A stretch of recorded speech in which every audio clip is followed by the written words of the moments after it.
जय हिंद साथियों, मैं इंद्रेश कुमार कपूपरा आप सभी का बिरमा करियर एकेडमी में हार्दिक स्वागत करता हूं। आपने इस वीडियो में आज का डिस्कशन का टॉपिक है विपक्ष का नेता। इस टॉपिक से मैंने देखा है कि प्रतियोगी परीक्षाओं में कई प्रश्न आ चुके हैं और भविष्य में भी आने की पूरी संभावना है। तो चलिए मैं आपके साथ बातचीत करता हूं इस विषय में कि किस प्रकार के ये कॉन्सेप्ट है और कैसे कैसे प्रश्न इससे बन सकते हैं। विपक्ष के नेता की जब अपन बात करते हैं तो सबसे पहले हमारे भारतीय राजनीति में अपन जाते हैं तो क्या देखते हैं कि प्रथम आम चुनाव 1952 में हुए थे।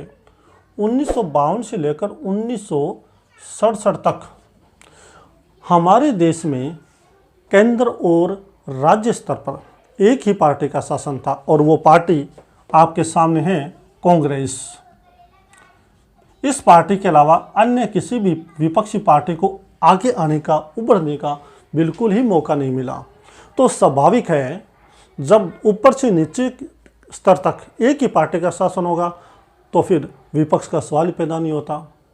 लेकिन भारत में संसदीय लोकतंत्र अपनाया गया है और यह आप जानते हैं कि एक स्वस्थ लोकतंत्र की निशानी है विपक्ष का होना, क्योंकि विपक्ष हमेशा जो वर्तमान सत्तारूढ़ सरकार होती है उस पर नियंत्रण रखता है, उसकी नीतियों की जांच करता है, यदि कहीं गलत है तो उसका विरोध करता है।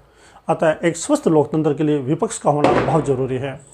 और आप जानते हैं कि जब 52 से 67 तक कोई विपक्ष ही नहीं था तो कांग्रेस का जो शासन था वो बिल्कुल तानाशाही तरीके से चलता रहा। परंतु 1967 में 9 राज्यों के अंदर कांग्रेस हार गई थी। हरियाणा, पंजाब, उत्तर प्रदेश, मध्य प्रदेश, बिहार, बंगाल, उड़ीसा, इन सभी राज्यों में कांग्रेस परास्त हो चुकी थी। ऐसा कहा जाता था उसमें अगर कोई व्यक्ति दिल्ली से बैठकर कलकत्ता जाएगा तो एक भी राज्य बीच में कांग्रेस शासित नहीं आएगा। और इस समय विपक्षी पार्टियों का उभरना शुरू हो चुका था। इसलिए 19 दिसंबर 1969 में पहली बार, आपको याद रख रहे हैं, 1969 में पहली बार विपक्ष के नेता को आगे आने का मौका मिला। प्रथम विपक्ष का नेता जो बना था, हम बात करें लोकसभा की, तो लोकसभा में 1969 यानी 1969 में प्रथम राम सुभग सिंह जी को लोकसभा में प्रथम विपक्ष का नेता यानी लीडर ऑफ ओपोजिशन बनाया गया।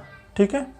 और इसी प्रकार बात करें हम राज्यसभा की, तो राज्यसभा में श्यामा नंदन मिश्रा, इन साहब को राज्यसभा में लीडर ऑफ ओपोजिशन बनाया गया था। ये वो प्रथम लीडर ऑफ ओपोजिशन थे जिनको ये मौका मिला था।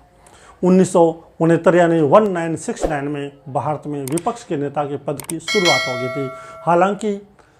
हालांकि हमारे भारतीय संविधान में विपक्ष के नेता का कोई उल्लेख नहीं है। इस विषय में संविधान बिल्कुल मौन है। ये बात भी आपको याद रखनी है। आगे चलकर आपको मैं बता देता हूँ कि 1970 से लेकर 1977 तक ये पद वैकेंट था, क्योंकि इस दरमियान भी कांग्रेस का एक छत्तर राज्य था भारत में। और ये वो समय था 1975 के समय इंदिरा गांधी ने भारत में इमरजेंसी लगाई थी। 1977 में जब जनता पार्टी का शासन आ गया था, क्योंकि लोग कांग्रेस की तानाशाही रवैये से परेशान हो चुके थे। 1977 में जब जनता पार्टी का शासन आया तो जनता पार्टी ने प्रथम बार नेता, प्रतिपक्ष, वेतन एवं भत्ता अधिनियम बनाया। 1977 में नेता, प्रतिपक्ष, वेतन एवं भत्ता अधिनियम 1977 में बना था।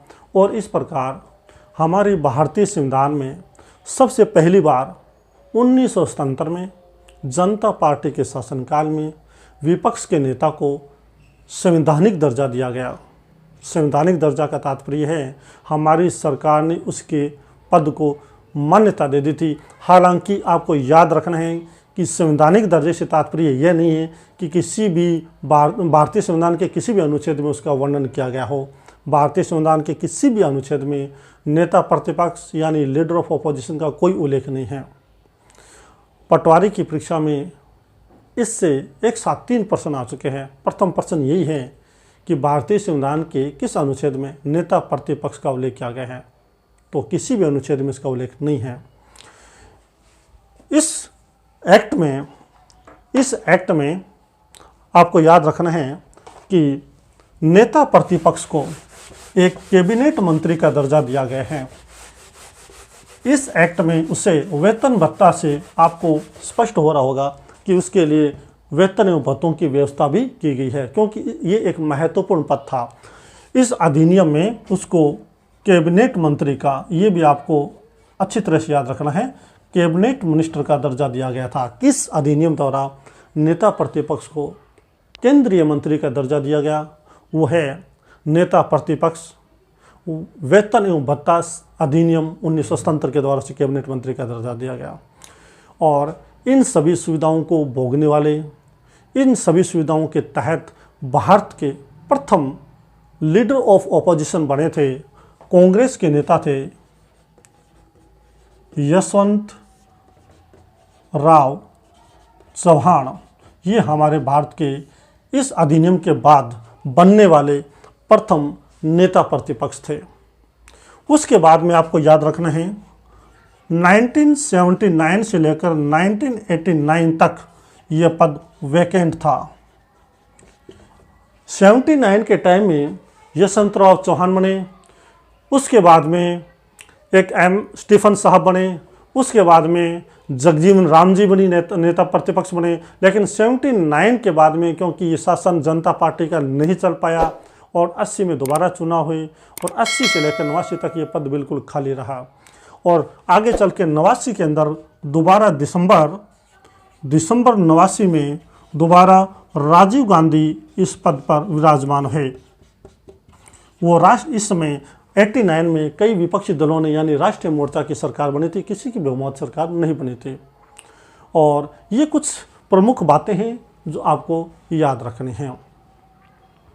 नेता प्रतिपक्ष की जब हम बात करते हैं तो नेता प्रतिपक्ष बनाने वाली पार्टी कौन हो सकते हैं, ये भी एक अच्छा प्रश्न है।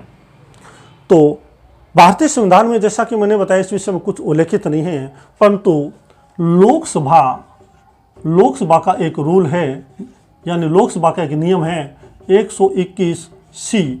उसमें स्पष्ट किया गया है कि जिस पार्टी के, चाहे वो लोकसभा है की पार्टी हो या राज्यसभा की, तो लोकसभा की अगर पार्टी है तो उसके लिए ज़रूरी है कि कुल सदस्य संख्या का 10% उसके पास सीट होनी चाहिए। लोकसभा की कुल सदस्य संख्या कितनी है? 545। उसका 10% यानी उस पार्टी के पास कम से कम 55 सीट होनी चाहिए जो पार्टी विपक्ष का नेता बनाना चाहते हैं। और यही नियम राज्यसभा में लागू होता है, वहाँ पर भी 10% का रूल लागू होता है, यानी टोटल सदस्य संख्या का 25। ठीक है, तो राज्यसभा में जो पार्टी विपक्ष के तौर पर अपना नेता भेजना चाहती है उसके पास 25 और लोकसभा में 55 सीट होनी चाहिए, तभी वो दल अपने नेता प्रतिपक्ष को मान्यता के रूप में भेज सकते हैं। इस बात का उल्लेख लोकसभा के नियम 21C में किया गया है। भारतीय संविधान में इस विषय में कुछ भी उल्लेखित नहीं है।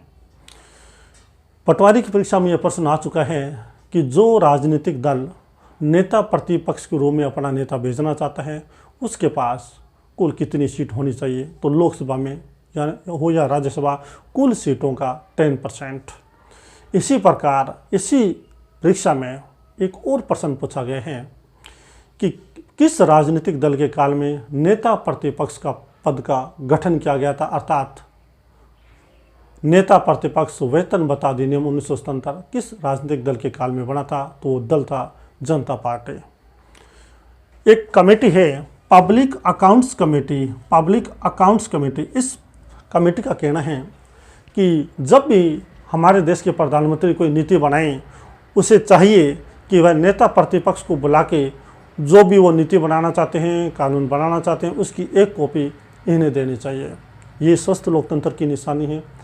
पब्लिक अकाउंट्स कमेटी का यह भी कहना है कि उन्हें वेतन भत्ते तथा अन्य प्रकार की रेजिडेंशियल सुविधाएं भी मिलनी चाहिए। इस बात को पब्लिक अकाउंट्स कमेटी ने स्वीकार किया है।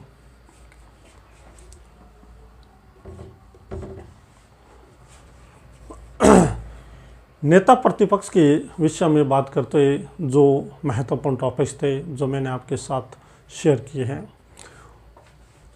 इसी परीक्षा में 3 बार 3 प्रश्न आ चुके हैं और इससे जाहिर होता है कि अन्य कोई भी परीक्षा होगी उन परीक्षाओं में भी इस प्रकार के प्रश्न अवश्य पूछे जाएंगे। चाहे वो परीक्षा मध्यम स्तर की है, चाहे वो परीक्षा निम्न स्तर की है, कोई भी परीक्षा हो, नेता प्रतिपक्ष एक महत्वपूर्ण टॉपिक है।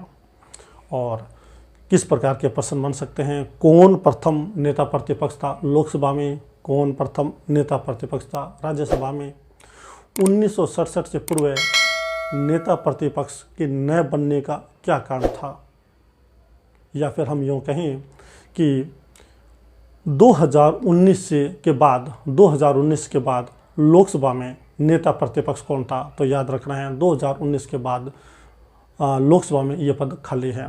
लास्ट जो थे लोकसभा में नेता प्रतिपक्ष वो कांग्रेस के मल्लिकार्जुन खड़गे थे, उसके बाद कोई नहीं बना। परंतु इस समय राज्यसभा में जो नेता प्रतिपक्ष है वो है गुलाम नबी आज़ाद, जो कि कांग्रेस के नेता है। लोकसभा में ये सीट काफ़ी हद तक खाली रही है, परंतु राज्यसभा में इसमें क्या है, लगातार कोई न कोई राज्यसभा का सदस्य बनता रहा है। राज्यसभा में जो सदस्य प्रतिपक्ष बनना चाहता है उसके लिए ज़रूरी है कि वह अपने नियमों को पूरा करे, साथ ही साथ राज्यसभा के जो स्पीकर है उसको उसे मान्यता भी मिले। जो व्यक्ति राज्यसभा में नेता प्रतिपक्ष बनना चाहता है उसके लिए बात ज़रूरी है। तो ये महत्वपूर्ण बिंदु था जो आपके साथ मैंने शेयर किया। अगले वीडियो में आपके सामने लेके आऊँगा एक और महत्वपूर्ण बिंदु। तब तक के लिए दे मुझे इजाज़त। एक बार फिर से धन्यवाद।